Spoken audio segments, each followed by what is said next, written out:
uma guerra de independência que se tornou uma das mais singulares e complexas de toda a América. Vamos saber mais sobre essa história? Então clique em curtir, se inscreva se você gosta do nosso conteúdo, considere nos apoiar pelo Pix, a minha chave Pix está na descrição e vem comigo!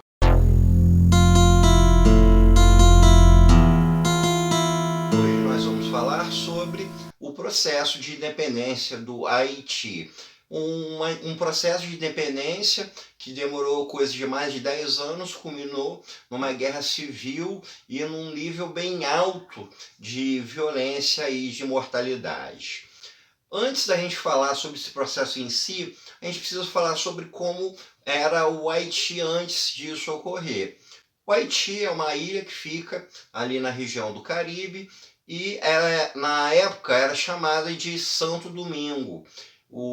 E era dividida entre dois países. A região ocidental era da Espanha, a região oriental, onde atualmente é o Haiti, era uma colônia francesa. A situação local dessa colônia francesa, onde hoje é o Haiti, tem algumas semelhanças com o Brasil, mas algumas diferenças também. Era uma estrutura que tinha uma monocultura de cana-de-açúcar, apesar de haver alguns outros produtos relevantes também, contava massivamente com a mão de obra escrava negra e havia também uma elite branca que dominava as propriedades. Existem outros dois elementos também, um deles são os brancos de situação financeira um pouco mais baixa, que faziam serviços gerais assim, e você tem a figura também dos mulatos. Os mulatos, eles tinham a liberdade, boa parte deles era livre, alguns deles inclusive eram produtores rurais e tinham até mesmo rendas maiores do que muitos brancos. Isso gerava um conflito interno, principalmente porque eles eram economicamente superiores aos brancos, porém legalmente eram inferiores. Então você tinha esse tipo de conflito. Então a gente tem uma sociedade escravocrata baseada no latifúndio, mas que também tem algumas situações bem peculiares. O estopim para começar esse processo da independência do Haiti se deu na sua metrópole, na França, quando em 1789 estourou a Revolução Francesa. Houve toda essa situação que a gente conhece, queda da Bastilha, a derrubada da monarquia, a burguesia tomando o poder, e começou-se então a falar sobre os direitos do homem, a liberdade, a igualdade, a fraternidade, mas começou-se a questionar se esses direitos deveriam ser estendidos também para as colônias. Os escravos negros, eles seriam incluídos nessa Carta dos Direitos dos Homens, de terem o direito à liberdade, à igualdade? Aí a gente tem que pensar novamente sobre o processo da Revolução Francesa. Como foi a burguesia que tomou o poder? E uma das principais classes burguesas era justamente a burguesia comercial marítima, que lucrava com a escravatura, que lucrava com esse projeto econômico existente no Haiti. Esse grupo foi plenamente contra. Então, mesmo havendo muitos pensadores do iluminismo que defendiam o fim da escravidão, que defendiam a igualdade dos negros, o Montesquieu foi um forte defensor. Existia na França a Sociedade dos Amigos dos Negros, que lutavam pelos direitos dos negros na colônia, mas esse direito não foi estendido.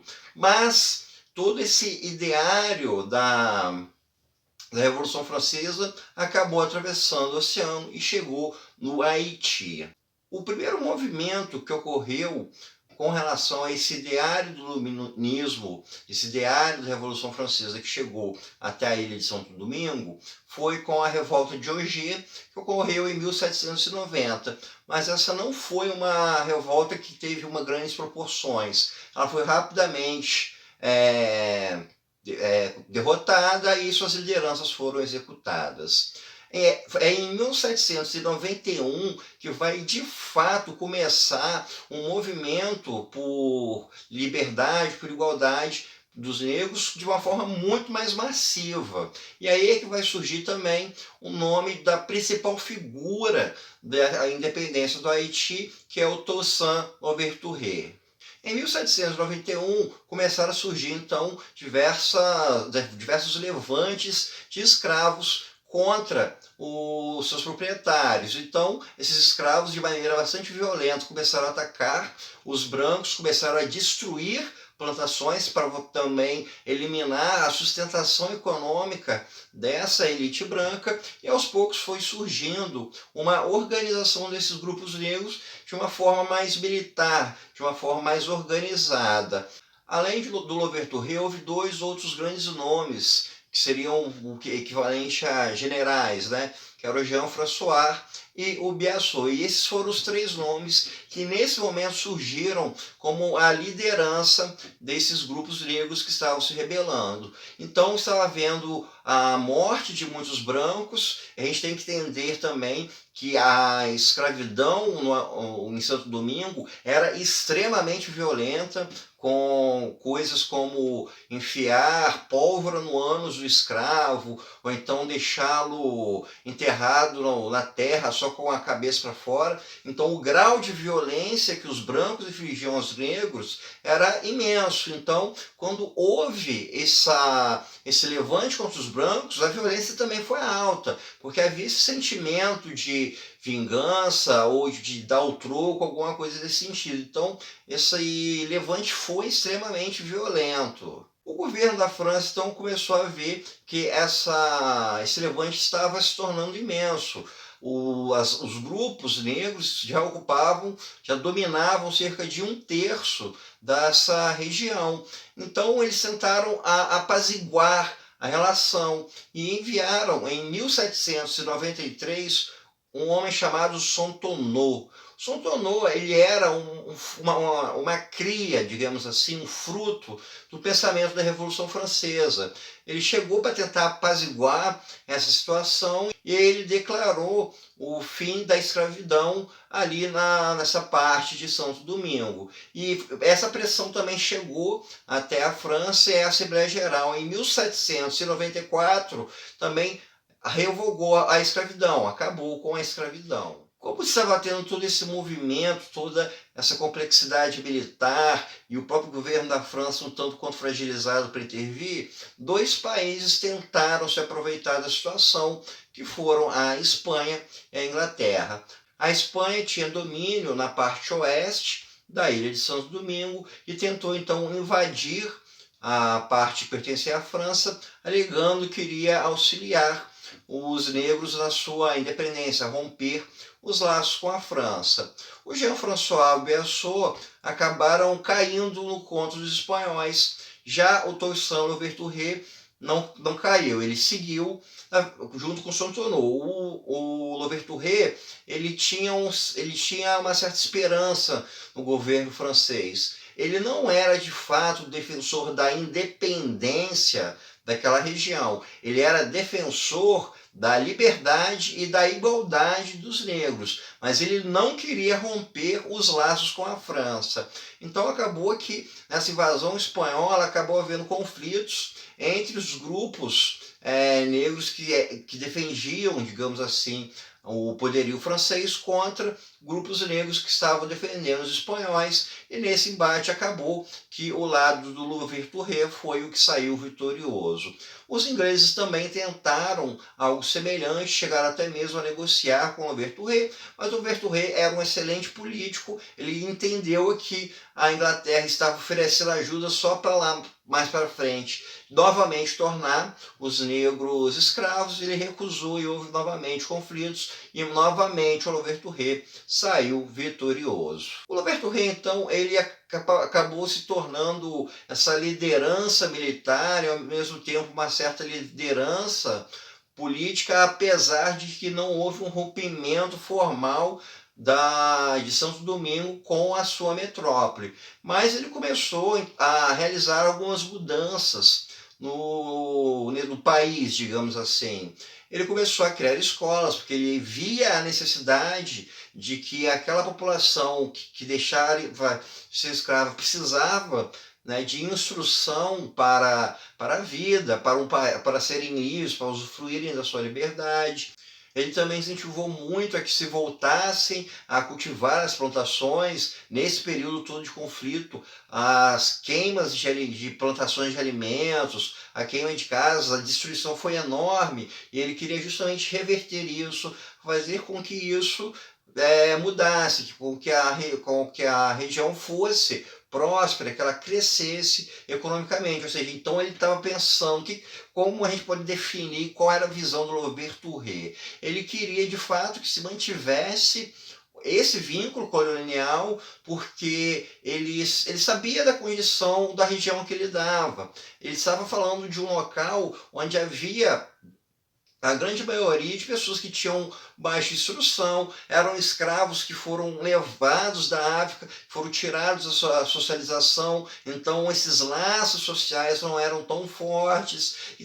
Então ele não via que Santo Domingo, independente, fosse de fato conseguiu formar um estado sólido. Por isso que ele queria manter esse vínculo com a metrópole, contanto que houvesse a liberdade e a igualdade para o povo negro. Entretanto, subiu ao poder um homem que tinha uma visão bastante diferente da de Louverture Touré. O nome desse homem era Napoleão Bonaparte. O Napoleão Bonaparte, ele era um racista assumido, ele via essa situação em Santo Domingo como uma completa confusão, como um completo erro. Ele achava que as tropas francesas deveriam dizimar aquilo, que deveriam acabar com essa revolta, e foi justamente isso o que ele fez. Em 1801, ele enviou tropas para invadirem a ilha de Santo Domingo, tropas essas lideradas por Charles Leclerc, que era um veterano de batalhas, já tinha sido general de tropas do Napoleão. O Louverture Touré desembarcou com suas tropas e começou então o conflito na ilha de São Domingo.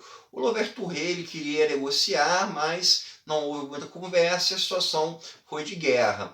O Charles Leclerc conseguiu dominar as regiões litorâneas e fez com que as tropas acabassem indo para a parte exterior. As tropas do Louverture Touré, as tropas negras, tiveram que ir para o interior. No ano de 1802, os franceses eles conseguiram capturar o Louverture Touré e toda a sua família. Ele foi levado para a França, foi preso sem um julgamento e foi deixado para morrer. Não tinha alimentação direito, ficava em situações sanitárias muito ruins. Quando ele adoecia, não podia ser atendido por um médico. A desculpa extremamente calhorda e criminosa para o Louverture Touré não receber atendimento médico é de que a fisiologia do negro seria diferente da do branco. Então, um médico que estudou fisiologia branca não poderia cuidar de um negro. Acho que é uma das coisas mais absurdas, né, que já deve ter sido ditas na história da humanidade. E dessa forma, então, o Louverture Touré acabou morrendo na França, na prisão, no ano de 1803. E aí, o Louverture Touré se tornou um Marte. E aí foi quando a coisa pegou fogo em Santo Domingos. Com a notícia da morte do Louverture Touré, começou a haver levantes por toda a região. Novamente, os ex-escravos começaram a botar fogo nas plantações, começaram a matar brancos. A matança foi muito alta, o nível de revolta dessa vez ficou gigante. E um antigo tenente do Louverture Touré se tornou o comandante, que foi o Dessalines. O Dessalines, então, ele ficou à frente dessas tropas, ele começou a derrotar os franceses. Os franceses também tiveram um grave problema, que a diferença de território fez com que as tropas francesas começassem também a padecer muito de malária, as tropas ficaram muito enfraquecidas e assim o Dessalines começou aos poucos a empurrar os franceses para fora.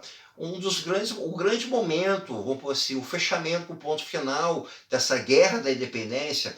Em questões historiográficas, a guerra da independência do Haiti começa com a morte do Overturré e quando todas essas massas começam a se inflamar. E o ponto final para isso tudo foi que o Dessalines conseguiu capturar alguma artilharia, mirou essa artilharia para os navios franceses e simplesmente mandou o ultimato: ou vocês vão embora ou eu vou destruir todos vocês. Dessa forma, as tropas francesas foram embora de Santo Domingo. E em 31 de dezembro de 1803 foi declarada a independência do agora Império do Haiti e o Dessalines foi o primeiro imperador. Então, pessoal, isso é tudo por hoje. Espero que vocês tenham gostado e até o nosso próximo encontro.